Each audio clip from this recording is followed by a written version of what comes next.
Welcome to the info webinar about the Decolonizing Solidarity Book Club. The recordings for this webinar took place on Wurundjeri and Boonwurrung land. These are people of the Kulin Nation of Greater Melbourne. My name's Claire. I wrote the book Decolonizing Solidarity, and there's obviously no way that I could have done that without the huge investment and knowledge of Gary Foley and Robbie Thorpe and others who I name in the book.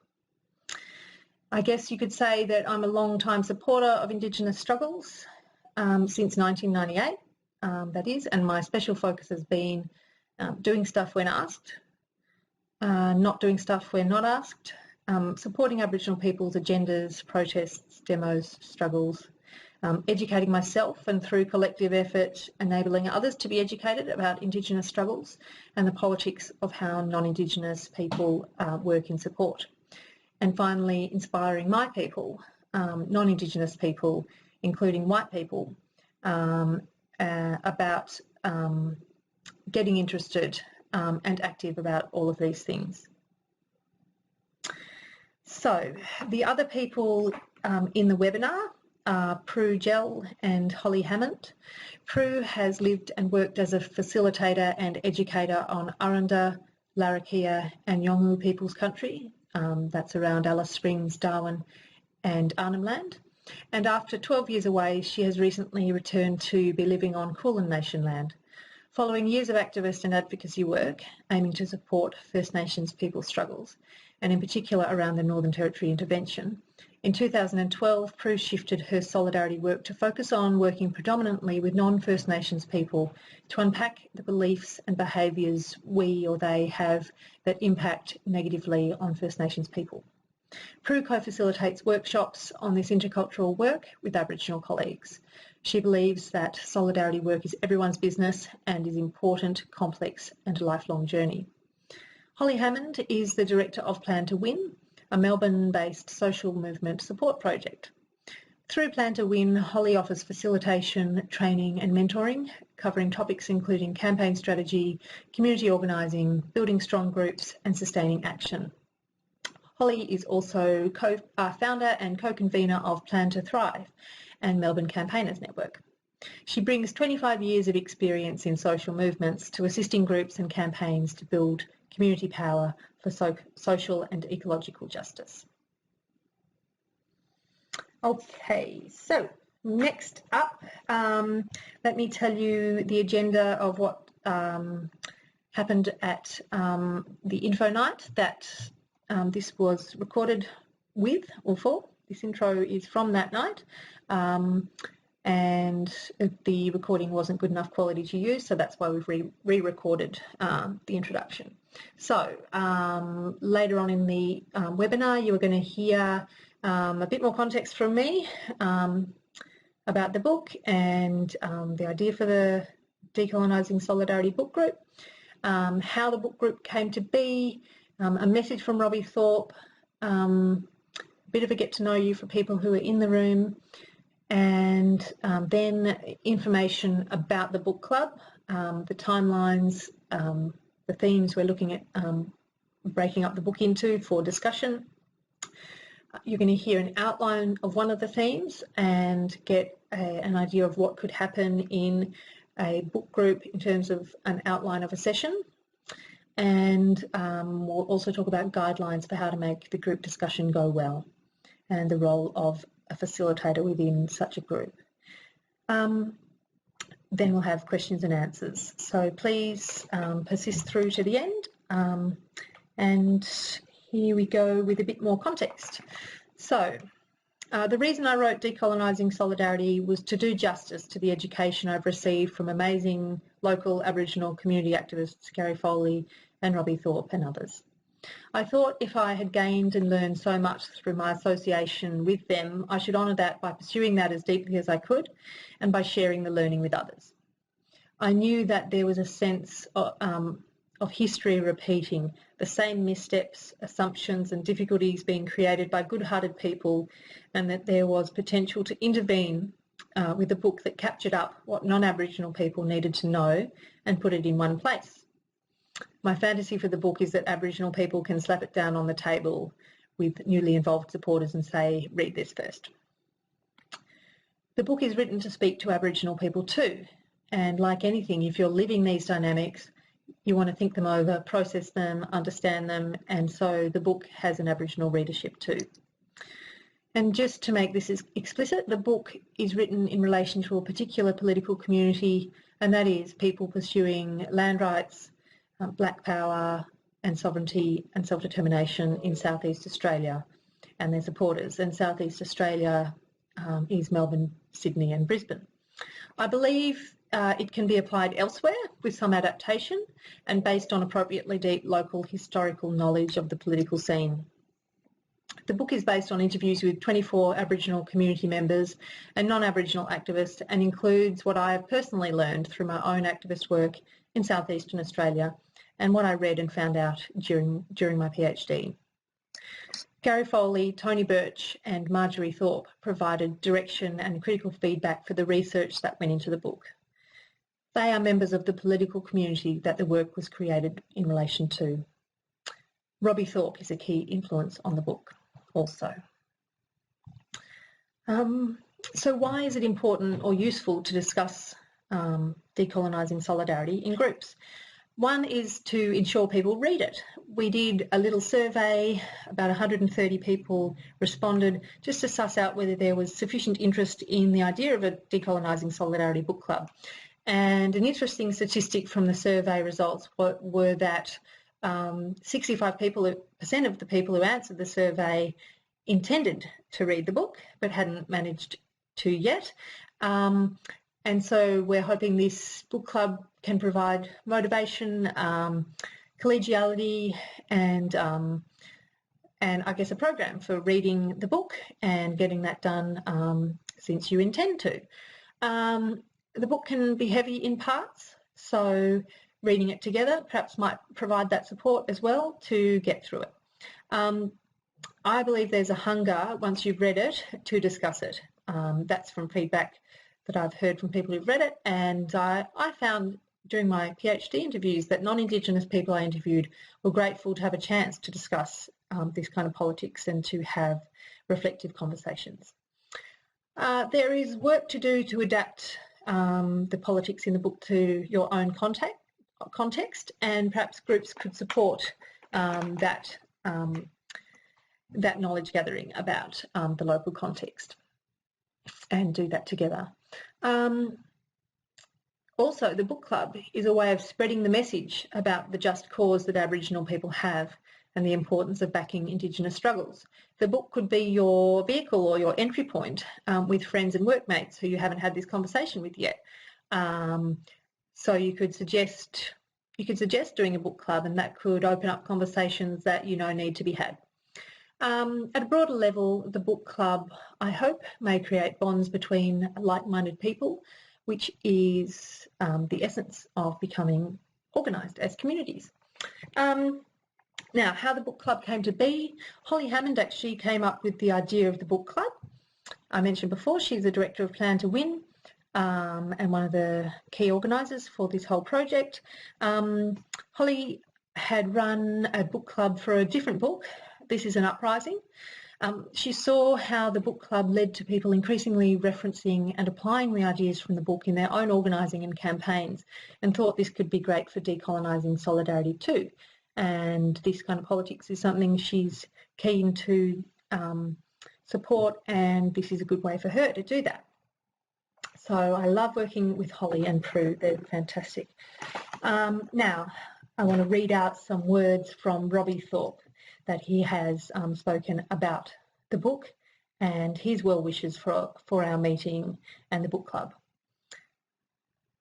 So in Robbie Thorpe's words, this book is what's needed. A lot of our time has been educating people one-on-one, and it's taken up a lot of our time and energy and resources.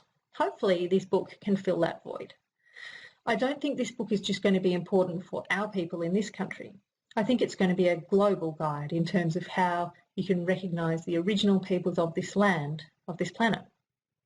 The original people are spiritually linked to this land, and that's why it's so important to understand this information and understand how you can contribute in a real way. Thank you, Claire, for your commitment and your vision. I think this book is starting to reach the target it was meant for. I think the book club project will help in getting the information out there and making sure people understand it. I hope tonight goes well. So Robbie Thorpe is someone I worked with for 10 years on 3CR Community Radio in Fitzroy, Melbourne, from a couple of years before to a couple of years after the end of the whole process of writing the thesis and publishing the book. He's a Gunditjmara and Gunai man from the west and the east of Victoria. So that's it from me. Very soon you're going to jump into the webinar recording, the recording of the info night we held on the 28th of February, and yeah, I hope you can get involved in the book club. Thank you. We're just going to keep the ball rolling. So I hope that you've made enough connections with someone you might not have met before. But just also just get a sense of who's in the room as well. Claire mentioned before about the number of people who've read the book or not read the book. Just interested to know, Oh, you want to talk? Oh, yeah, sure. Share with back some of the things that people were saying. I think a lot of the things people are saying through Zoom are going to be heard around the room as well. So lots of people wanting to connect with like-minded people, lots of people acknowledging that it's really complicated and they're really appreciating some help and some other people to help navigate what's really a very complicated space for them. And some other people who have got like a really direct kind of overlap, one's doing a PhD in decolonizing environmental management. So there's a lot of, direct connection there as well. Awesome, thanks, Tony. And I was seeing a bunch of nods as those things were being said, yeah, people wanting to get smarter in this area and kind of recognise the complexity of it, for sure. So yeah, just interested to know, get a sense of who in the room has read the book. So if you could stand up if you've read the book. and Claire.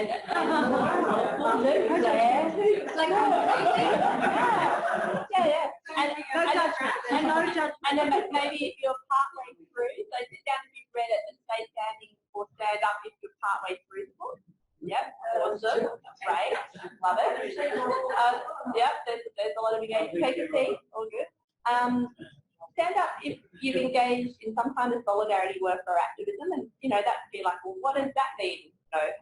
Whether there's quite a spectrum there, but just for yourself, if you think you've engaged in some kind of solidarity work or activism, take a stand. Right, okay, cool. So one of the things Tony mentioned was connecting with like-minded people, so just notice that we've got a room full of people here, like we should have take a seat. And stand up if you sometimes feel lost or confused about how to act in solidarity. So some people have some great clarity, which is, feeling less confused. But I just think it's really important when we're back in the book club to kind of realise, we're all listening, we're all figuring stuff out, and part of building a supportive space to engage with this stuff. Okay, so I'll kick into the structure. So this is the slide, the time frames and things on it. So we've had some conversations about how to structure the book club and make the discussion happen. And one thing we were aware of that, Claire mentioned, was that the book can be, challenging, and in some spaces, like some sections, hard going as well, depending on how much academic reading you might have done in the past. So we were trying to think about how to make it able that people can engage with the text, but also not necessarily kind of, come to each book club having read the whole thing. So we sort of broke it down into some theme areas. What we're proposing is a 6-month time frame, sort of monthly meetings. Your group might figure out that that's going to be challenging to do. It might change your time frame up, but that's the structure that we're going with, that will be providing resources to go along with. So we really encourage you to kind of jump into it for that kind of for that segment of time, for 6 months. And the way that we've been thinking about it is that it's a book club in a few different formats. So there's face-to-face groups that people will hold. There's an online book club, which people can engage with, and people might just do the face-to-face. For example, if they have barriers to getting online, they might just do the online if they're in a place where they can't be part of a face-to-face group, or they might do the combo of both. So you can meet together face-to-face, and then you might be wanting to report back, hey, this is the theme that came out of our discussion, and build that connection with numerous other people who have got groups running. So we've got interests all around the country, so it enables that sense of a bigger conversation as well as the one that you're having just in your smaller group. And there is scope to, if people want to meet up, you know, in a little Skype group or a Zoom group, if they are, you know, not located next to people who might be up for doing a group. So there's a few different ways for people to connect and make it happen, but with this 6 months kind of time frame. So the themes that we're talking about, we're going to be providing resources to kick off the first discussion from March 19th. So your group could convene in March or April. And the first theme is, what's the problem? You know, why do we need to be engaging in solidarity work and doing a better job around it? What are the issues that are coming up? And what are people saying? Especially, what are we hearing from Aboriginal people about what needs to happen in the space? And that's going to engage with the foreword and the introduction. Both are, I think, are really chunky pieces of work. Oftentimes the books, you know, don't have as much to work with as the paper space, but there's plenty in there that's really interesting.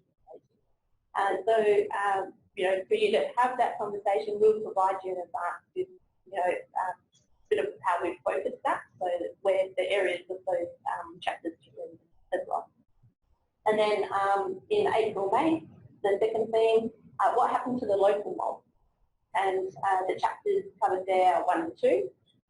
But there's also potential for that month for your group to do some stuff together that might not just be a discussion. So you might want to actually go and you know, find out some information together, or kind of task people in the group with doing a bit of research and bringing it back.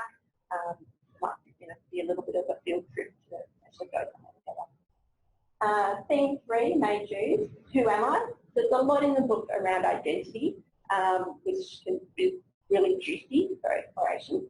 So chapters covered chapters 3 and 5. June, July, chapter 4 is action. So I think this says a lot about a lot of what you're putting forward in the book is think about it before you act. So we're getting into that in the fourth theme, the options around action and solidarity, chapters 4 and 5. And then July, August, theme 5, what are your limits? So what are you prepared to do, and where is the line kind of get drawn, chapters 6 and 7. And then the final conversation, August, September, is your next step. So it might be that your group wants to continue to meet. It's the time to check in around that, and you know how you're going to be putting things into practice, whether as individuals or as a group.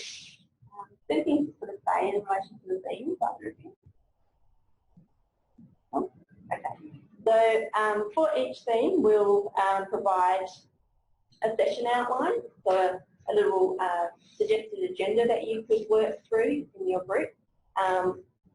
The key parts of the book to read, so people make sure they're kind of familiar with what's going to be focused on, and other relevant resources. There might be from time to time other things that we can point you to. There's already some great resources that Claire's collated on the Decolonizing Solidarity website, for example. So we'll provide that as we go, and part of that is because we'll be getting feedback on how the sessions are running. So we can go, okay, we might need to change some things up depending on what people are figuring out. Yeah. Just one thing to add. In the survey, we asked people if they would be interested in contributing ideas for discussion starters and prompts and things like that. And so we have come up with some things for theme 1 particularly. So what I'll do is email out to people who were interested in that and just see what we can outsource on that. We'll send out our suggested ones and people can dance with that as well to inspire them further to contribute. Yeah, great.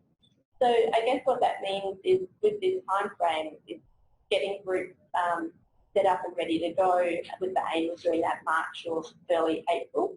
So in terms of groups, we have had like a number of people saying they want to be in a group, they want to convene a group, and groups can come together in different ways. So that you may already have an existing group that's going to, you know, pivot to focus on decolonizing solidarity. You might have a workplace group or other kind of connected group already that you kind of take this focus on. You could gather friends or colleagues with the focus of the group, or it might be about how we can connect you with people who express interest, so for example, the geographic areas. And there's the action network sort of set up as well, where we've got class people identified as continuous contact and stuff. Yeah. So yes, so Action Network is just a way that you can be an organiser for a group, and people you can send out your information to people you think would be interested. They can sign up, and then we can still send out everything to everyone. But yeah, so it's just quite a nifty online tool that I'm using. It was invented by activists in the States. So yeah, it's a really handy way to just sort of, a bit overwhelming, like a international book club. But yeah, I think it's going to be really good. I think there's lots of good tools out there. Yeah, and so we'll use a few different ones for communication, hopefully that's to be accessible to folks. So we'll have a Google Drive folder where we'll upload things as we go along. We'll have a Facebook group where people can have the conversations. There's Action Network for connecting groups, and also as a way for you to send information out to people. Yeah, so that's something I think will happen. Yeah. So we're moving now into including an example of a suggested session outline. So just Holly was talking about how, what we're going to provide to you and the different sort of parts. I guess we're calling a bit of a package that we want to upload for you for each of the themes, suggested questions, pages to read, etc. As well, what we'd like to do, Claire, Holly, and myself will facilitate groups, and by no means is it like a descriptive is what you must do, but just we want people to feel that this project is something that's as easy to get on board with as possible. So trying to take any sort of roadblocks out of the way. Some people may be really experienced in facilitating groups, others may not. And so we wanted to hand you for each theme a suggested session outline. So we'll look a bit something like this. So for theme 1, here's some ways to get your group conversation going at the start. Here's some prompted questions for the group guidelines we're going to go through in a moment. Here's some process suggestions for how to work through the different questions that are there. Thank you. And then some suggested ways to close out this session. So you're very welcome to pick this up, modify it, put it aside, use it, whatever works for you to support you just to kind of get in and dive in to your discussion. You'll see in the group guidelines just there, we're going to take you, so in that session outline, in your first book club meetup, we really encourage you to engage with the suggested group guidelines that we're going to share with you. And of course, feel free, as I said there, just to make up your own. Where do you resonate with? Which ones of these do you want to pick up? I'm just going to share the ones that we're thinking about that we hope you feel are of use. Yeah, so there's a lot in here that is inspired and informed by the book and also just our experiences. And so I'm just going to go through, I'm not going to read through them one by one, but just to give you a bit of a flavour of what we're thinking. So the first one, they're about, based on something that Gary Foley shared with Claire, how can we have generosity and eventual solidarity being something that sort of guides how we're going to challenge someone's practice, to have that in the back of our mind. Secondly, to be as honest as you feel you can be, believing that if you can be, it's bound to deepen and enrich and like sort of make those conversations richer. For example, sharing mistakes. I'm pretty sure I stuffed up there, and from that I learned this. That felt a bit embarrassing and uncomfortable, but from that I've learned this, as opposed to I've got this, I'm fine, that person's got it wrong. So just to kind of peel back some layers for allow for some real sharing. And I guess by you doing it, it's an invitation to others to do it too. Quite short and sweet and to the point. During book club, you may experience discomfort, like encouraging you to be able to sit, be with that throughout. And for the workout side as well. Working towards developing trusted relationships within the group and leading into really encouraging you to not be in the space to be competitive and to be, comparing yourself to others in a way that's kind of a one-upmanship on each other. But love it, outside of the space. It's something that I'm sure all of you have engaged in this work. It can creep in and it's not for the betterment of anyone or for the work we're aiming to do. So the focus should be what we're trying to do ourselves. So rather than critiquing, others, how can I really develop and sharpen and deepen my practice here? And the second last one, that sort of on a similar theme to number 5, that if the group or individuals then find themselves, sort of complaining, bemoaning, particularly working with Aboriginal people, sort of seeing actually, as problematic, to really be really mindful of that and to sort of, zoom out and pull back and go, what's going on here? Yeah, this comes out of a dynamic that can happen when there's a group of people that are members of dominant groups. So, in fact, this was highlighted to me by my supervisor, who's a pro-feminist man, and he said that there's a problem in groups where men are discussing how can they support feminism and gender justice, where men will sometimes actually collude and bond over how hard it is to be a pro-feminist man and how hard the women are to work with. And that's so it's just a tendency. It's something that you might not notice happen. So what we're doing here is just asking people to go, I think we're getting into the space where we're actually bonding over how hard it is, our own pain, as opposed to going, this is about the struggle and we're trying to be more powerful allies or whatever. So, collusion. Thanks. Do you want to take us to the last one? And to look at you. Yeah, thank you. So, this is, in this kind of group, there are tendencies that can happen. This is written about in the book, actually. So, unlike some other activist contexts where, particularly for me, having been involved in feminist collectives, there's a lot of facilitation, listening to each other, validating each other's feelings. But in this, we try to not have a leader and things.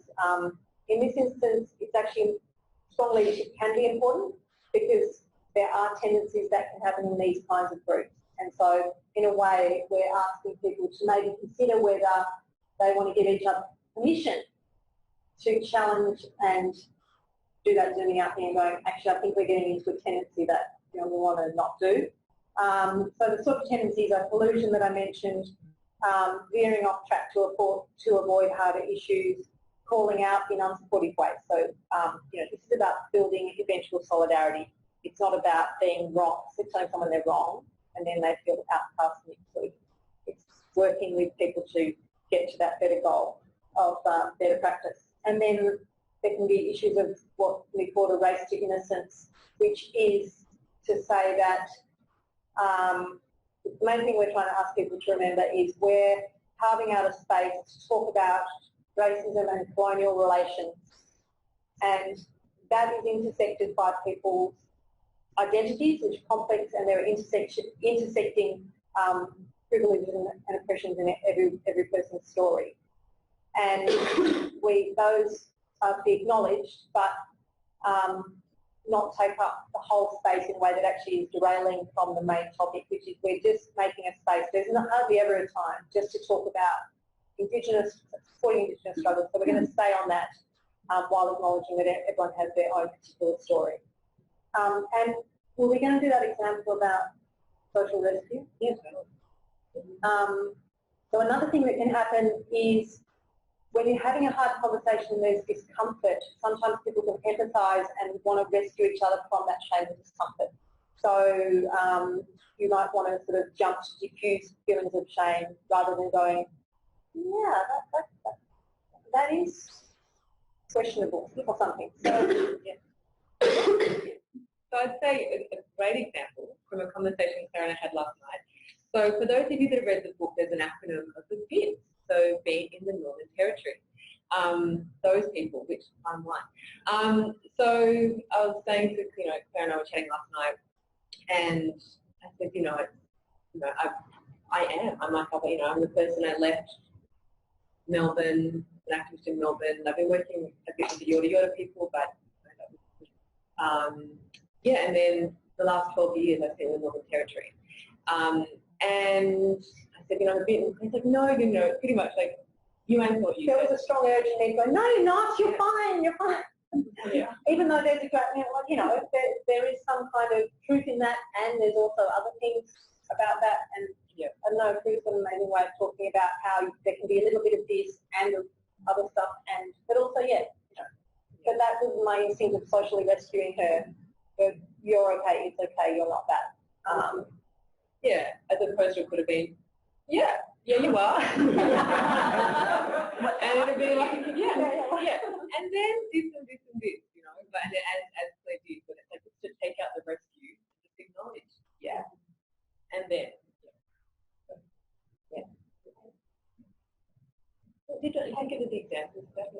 The example at the end there. Oh yeah, exactly. Oh yeah, and we're also thinking of providing just a few beginnings of sentences where if one of you is sitting in the group and going, I think we're doing that thing where we're colluding, or I think we're getting totally off the topic in an unhelpful way. You could be like, you could use sort of almost like safe words, or you could say something like, let's get back to focusing on, or I think we need, we just want to have a few safe kind of things, and it might be like a super earnest, but also everyone kind of goes, oh, we're doing that thing, and it's a bit funny, but there just needs to be ways of getting back onto the harder issues or whatever.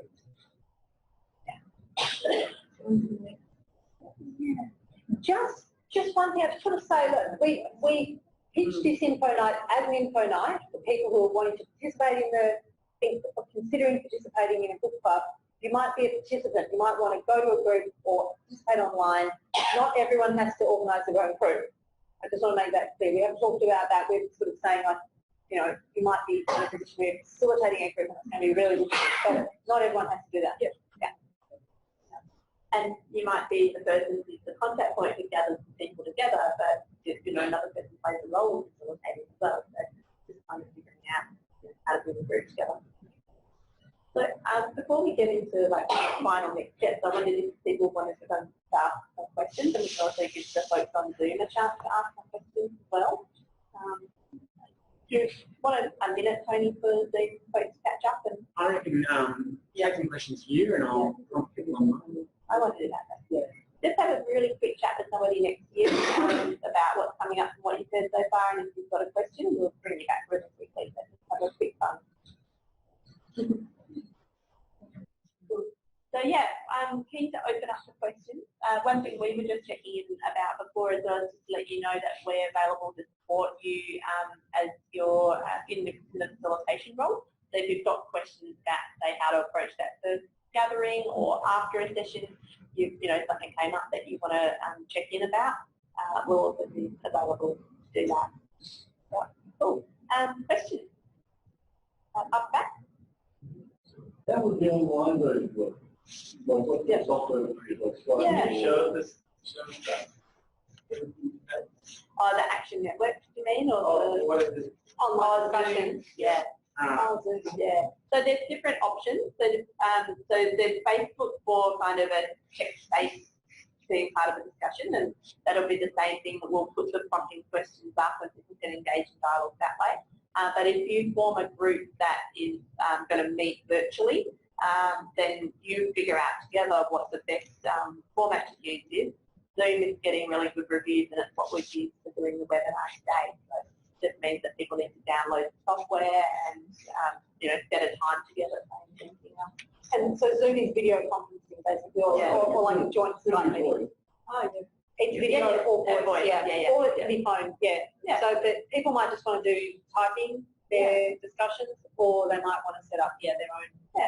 Depending on what works. And I suppose one thing is that if you set a time that when people can meet, and it turns out you can't find a time to meet, then you might have a discussion that means you engage at different times, which is what the more the Facebook discussion is for.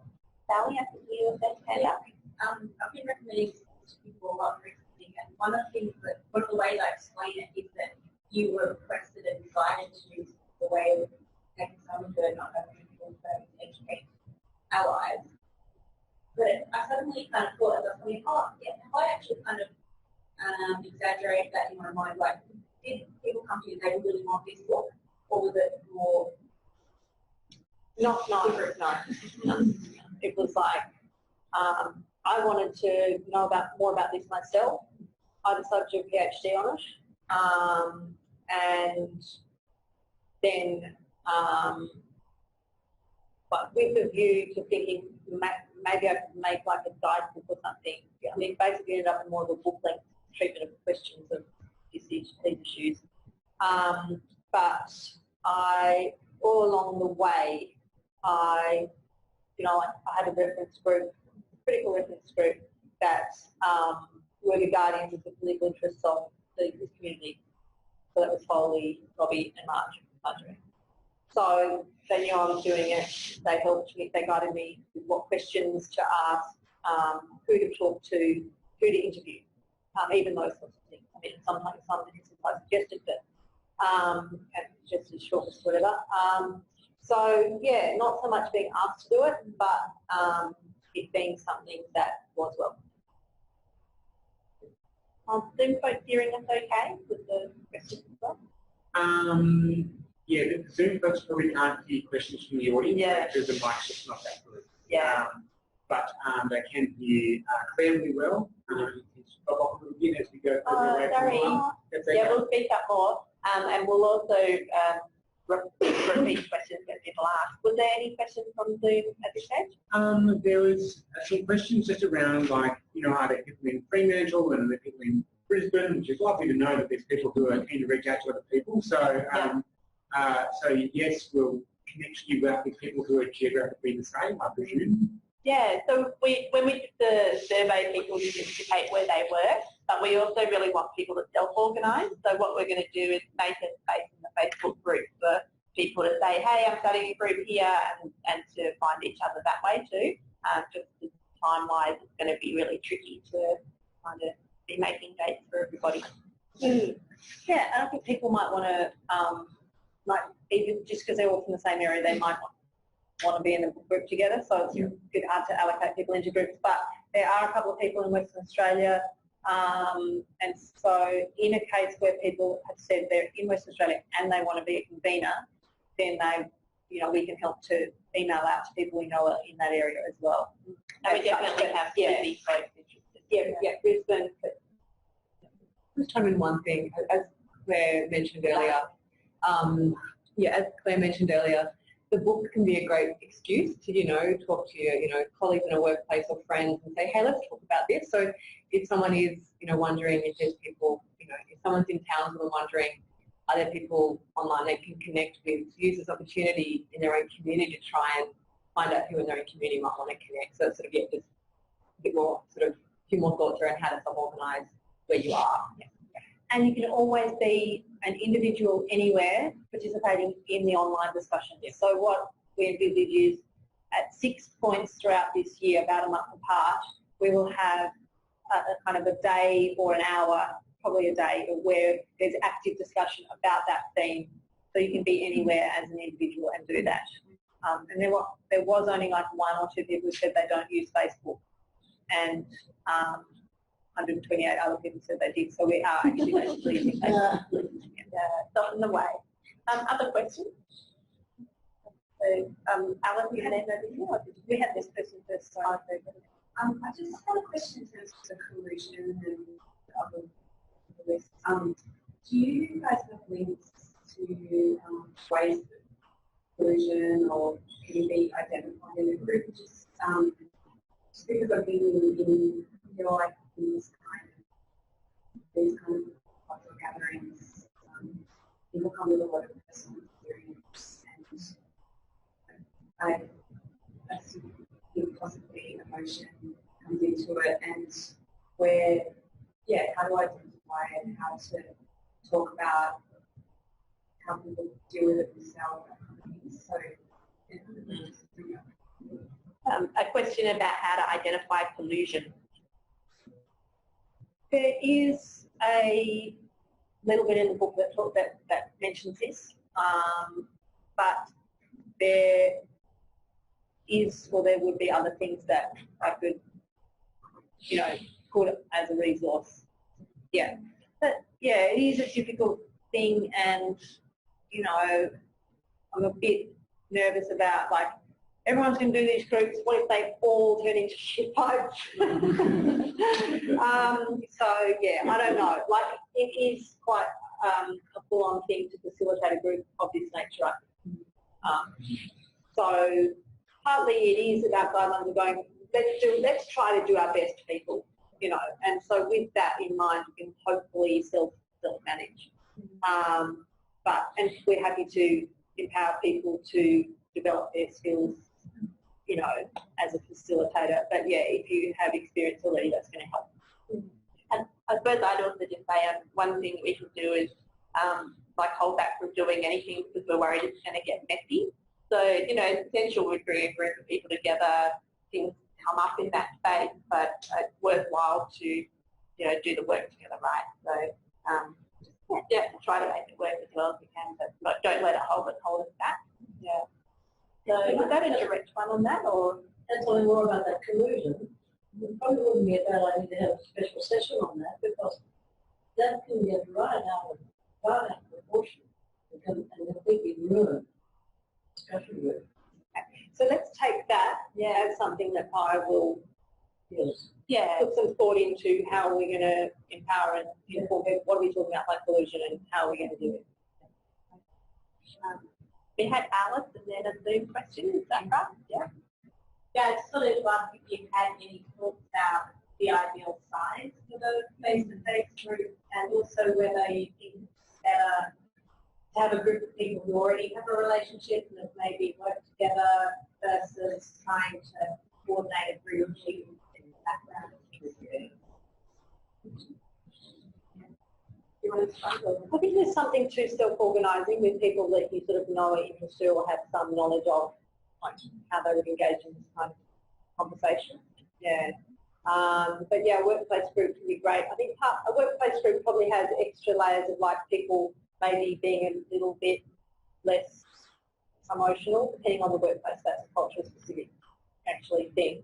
I think, so I would encourage sort of networks, but I've been involved in a study group of people who didn't really know each other, except they were all really passionate about this area. And that's, that people have come together and gone for it. So, if you're all, very interested in this, then I think that would work. There's also a question about ideal size. And I think oftentimes book clubs are kind of like 6 to 10 kind of people. You tend to find that group discussion, if it gets bigger than, say, 6 people, can start to get a bit bogged down. You might even need to break into a couple of groups to be able to have good in-depth conversation.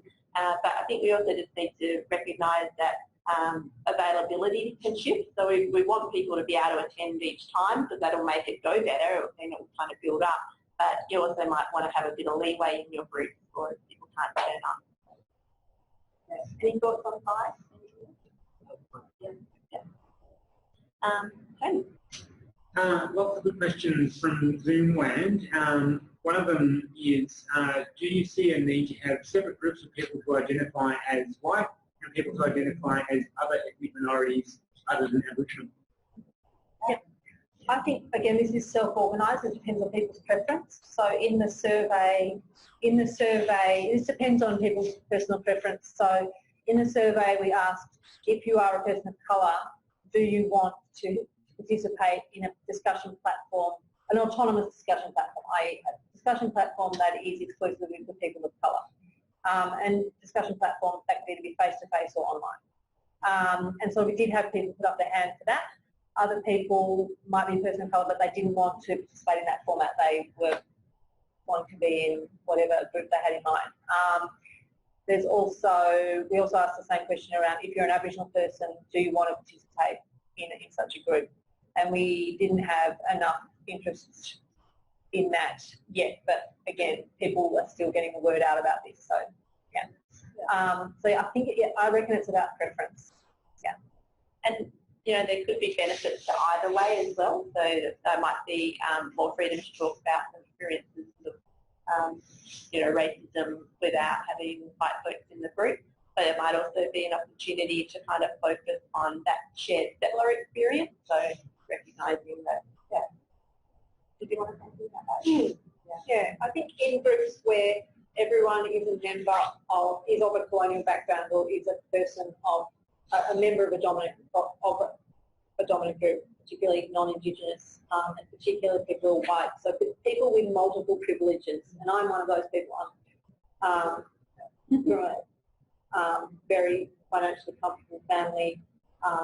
You know, I'm educated. I'm white.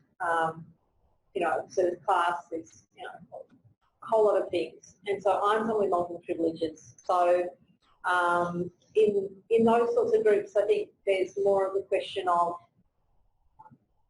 are you talking in this group in ways that you would never talk if there's an Aboriginal person sitting in the room? You know? So that's a question where you can ask about, is this actually an okay space? You know, is this something which is a problem? So, yeah, I don't know if I tailed off with that word. Yeah, but it was all good. Were there other Zoom questions? Or did you... There are. Let's be there. Yeah, other questions?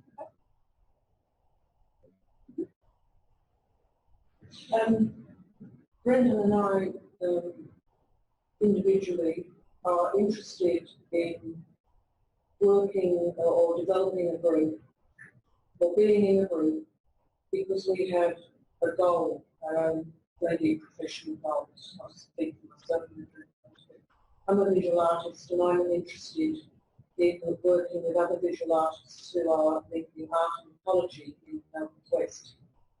So I'm very interested in working in solidarity with voluntary land management in terms of my own practice, but also to develop my practice more in solidarity with voluntary, call it eco art. So in other words, what I'm saying is I've got a motive for being in a group. So should we really be going into groups because we're open-ended? It doesn't matter what the driver is.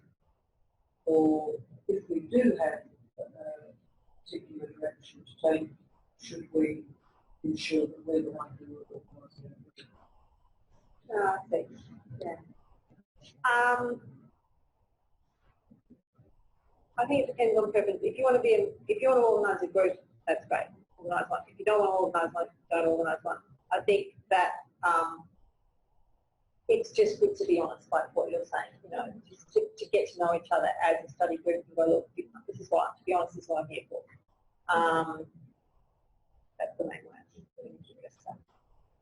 So Brendan was talking about his experience in. I was just saying what I would be interested in would be mobilising people within my tribe. I'm in the city of Gunai, recently dropped in the country. So I think just somehow educating and mobilising people there. Those fight battles, solidarity, driven and counselling. Yeah, great. Yeah.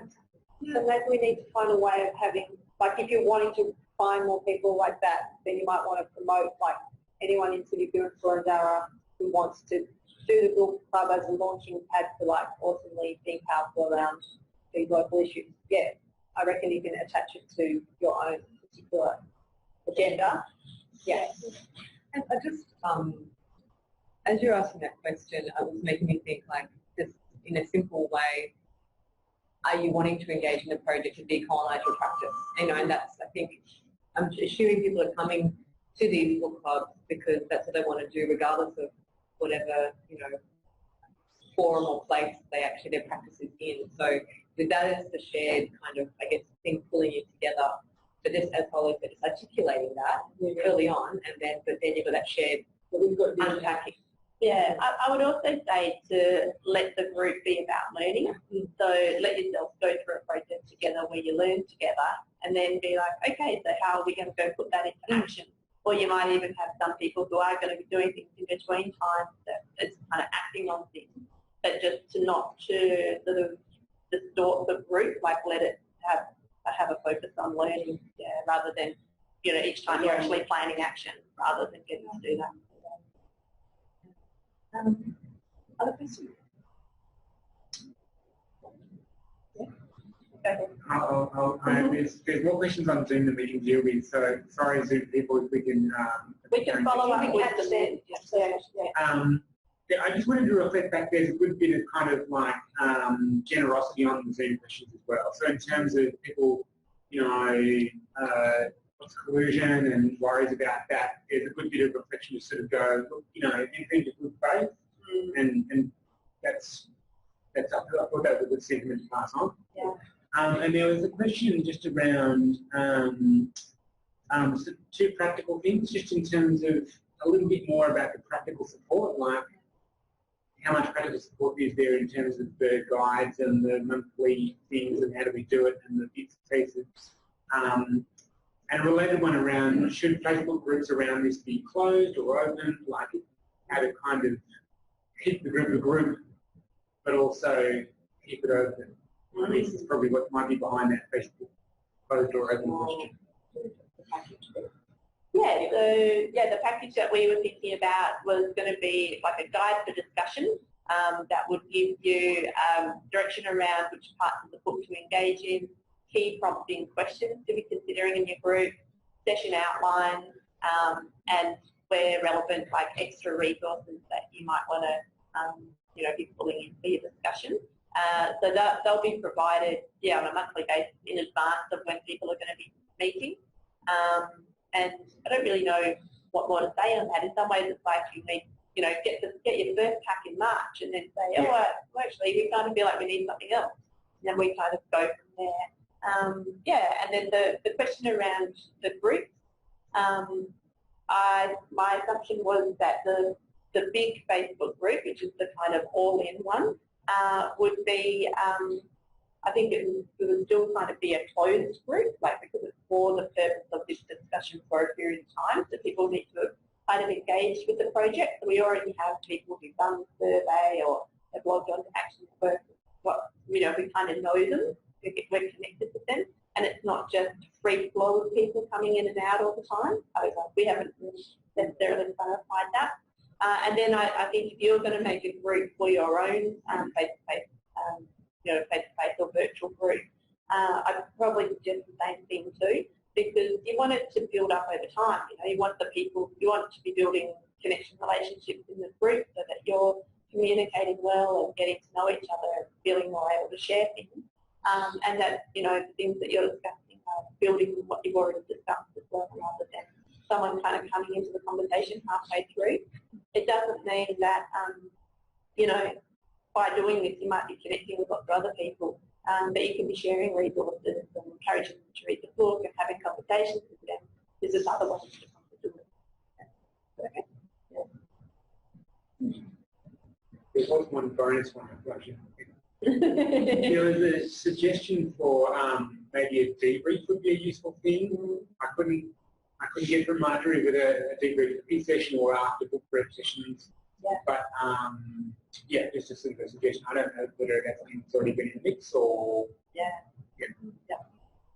So one thing for facilitators. Yeah. You want to go? Yeah, so for facilitators, sorry. So for facilitators, like I don't know all three facilitate groups, but I think at the moment Holly and myself offering to be points of contact if people have questions around how to facilitate groups. At the moment we're thinking of offering our email addresses and just seeing what kind of flow comes through that. So people have and we're happy to do email follow-up to questions and also phone follow-ups to questions. And maybe if there's like enough sort of flow and there seems to be some sort of patterns in the questions that are being asked, then maybe some like a Zoom sort of conference like this, punctuated sort of throughout the book club. Yeah. Sort of, yeah. Yeah. And so like, just in terms of, you know, us in support roles, I kind of think of Clare as the source of being able to tackle maybe some of the knotty solidarity questions that might come up. You know, so people, there might be something that turns up in your group and you're like, that's something, you know, we don't quite know, and that you may well be able to kind of respond to more effectively than I would, for example. But on the group process stuff, about how the discussion's going, what kind of interactions, if there's some kind of you know, challenging person in a group that you're not sure how to work with, like that's definitely something we're up for, you know, talking through. And, you know, very happy to hear those other knotty questions as well. But I think, you know, sometimes they'll be like, hey, you're a bit of my reference point, I'm dealing with that, just to let you know. Yeah, and, you know, we haven't really sort of talked about, I think it would be good at the end of this project for us to do a bit of evaluation and hear back from people about how it went, which maybe talks a bit to the debrief as well, so we get that chance for people to share how the experience went. Alrighty. Yep. I think I might miss something that just having been born in the pre-computer era. Is it going to be, actually have in mind, or is there already the churn of an actual group of people meeting at a certain time and place? Or, like, are there 3 or 4 or 5 of those? I don't want to convene a group, but I'd like to be sure. Yeah, cool. Well, Tony is actually living in Sydney mainly at the moment, and he and a couple of other people that did the survey or saw it on Facebook wanted to come together and organise a group in Sydney. So they are holding an info night in a couple of weeks. It might lead to like one group, or it might be people doing more, whatever. Yeah, I mean, the idea is for the way in Sydney is to basically figure out whether people want to use this format, and if there's enough interest, then break it up into small groups, and to get some feedback from people as to how they want to do it. Yeah. But we'll have all of this to work with, and we can tweak it rather than so much range. That can be sent out to your others. Sorry, I think that was a question for you guys. Thank you, sir. We are going to get this. Yeah, we'll share all this, yeah. Because we have more time to think about it. Yeah. So we've, one thing is there's a sign-in sheet, so it'd be good to know who's here, so we make sure that, you know, we just know that we've connected with you in this way. But we've got a big list of people, so we'll be sharing the resources, and as I mentioned, we'll have a Google Drive folder and all that kind of stuff. We were just saying about 45 people have put their hands up to convene groups. So here in Melbourne, there's multiple conveners. So there'll be many chances for a group, and that's kind of the thing where we're saying we might need you to connect with each other a little bit. So I heard what you said about, maybe Facebook's not super great for you, but we can, yeah, all right. But yeah, so we'll but now, yeah, so yeah. I mean, like, week to week, I don't think I'm absolutely thrashed with what you shared. I think it's really brilliant, so helpful. But March is tomorrow, isn't it? So, like, is there going to be a huge a session point for, say, look, there's 10 people from all these suburbs, you know, here is each other's addresses. Are you doing that sort of thing, or how will I connect? Yeah, they might have heard us not explicitly commit to doing that. So we're all doing this as a voluntary project, and we've got multiple other things on our plate. So we were like, well, that might be quite a lot if we do take on trying to matchmake everybody. So what we're doing as much as we can is signing up organisers, or like people who are keen to convene groups and making them their contact points on the Action Network. And we will create this Facebook group that you can come into and then find people. So maybe we'll start some different threads with those different conveners, like, hey, happy to welcome some people into a group here. But otherwise, this other bit is for you to think about who is there in your life who you want to meet in a group with, because that might be a bit more organic and meaningful, you know, if you already do have connection with it. It might be that, you know, right now, you connect with somebody, so maybe that's something that we might need to do. Yeah, and a little bit later we were going to actually just see if there was a show of hands of people here who were looking at it, probably intending to set up a group. But yeah, so we do hope that people will be able to find their way into a group, but it might not happen. There might just not be enough people nearby you, or you might not gel with each other. And so there's going to be the online forum for doing it too. So yeah, we hope it's going to work out. But yeah, we do need people to gel somehow as well. Yeah. So it might feel a little bit messy in the start, whether people are finding their place, but yeah, we'll need to kind of enjoy the discomfort. We were talking about one of the guidelines as well, but until we kind of found that niche for each other. So there were a few questions. Yeah, go ahead. But just one thing about timeline, Jane. So we've committed by March 19th. We've got like draft questions and theme ones pretty much mapped out, ready to hand over. But we just want to kind of finesse that a bit more. So, so we've committed by March 19, as mentioned earlier, that package will be ready to go in the Google Doc. So having info night now, so, you know, end of Feb, mid-March, the info's there. So you're totally free to kick off a group, you know, from March 19 and meet. But as Holly's doc had earlier, had like no pressure for it to be then. It can be like, okay, you're going to do it early March or early April. And then mid-April, we're going to give you the next installment for theme 2. And then it's up to you when your group meets to get that, to use that next bunch of documents for theme 2. Yeah. So there might be some lagging depending on how groups go, and, you know, if the school holidays happen and that kind of makes it a bit tricky. We'll just reformat and see how we go really. Yeah. So I don't know if there's that convenient yet to do, but there are other things that we need to do before we wrap up. Did you have a question, Massimo? Yeah, I was just thinking I'd be able to do it more thorough, but then also about start that we've done for you, and the American student group organised. I don't really know anyone out there except you guys who work there. So, like, would you imagine promoting this kind of thing through some kind of student networks, or where we really going to be talking about this with, you know, undergrads and people who are starting out to be engaged with sort of colonial issues at uni? Yeah.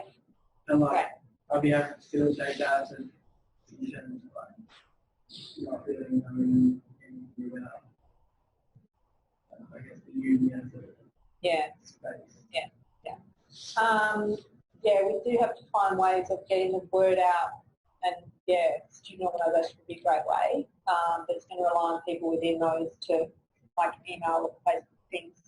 But I also have started making a little flyer as like Decolonizing Solidarity Book Club, picture of the book, and then like the gig flyer, like a gap where you can actually just literally hand write, first meeting here, blah, and it's like this big, so you could hand them out or stick them up. So that's another way. Yeah. So it's funny that we do a little show of hands. Yeah. Now. Yep. Yeah. Can we just get a bit of indication of folks who are happy to be conveners / contact points for book club group here in Melbourne? Sure. Yeah. Oh, okay, great. Good. And maybe if we could just kind of hear like geographic areas very quickly.